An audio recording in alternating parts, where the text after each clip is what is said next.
Kasi na pala, ito yung baon namin. Luto ko kaninang umaga pero ngayon initin natin dahil lumamig na siya ng konti. Kailangan yun mainit. Yan. Initin natin para masarap.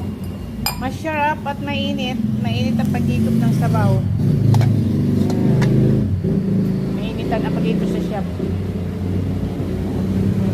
Ay, nakauna pala. Yun. Init-init muna natin para mainit siya.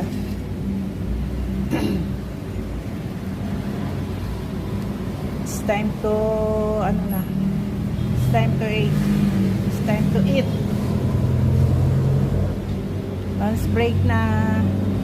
Mga makalinig ko dyan.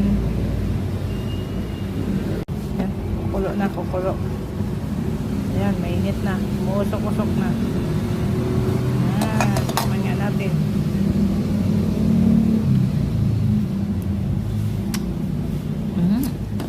Puro anghang. Pwede na. Mainit na. Ina na. Mabatib. Tapos pag naamoy yan. Pag naamoy yan, pupunta si Choche dito.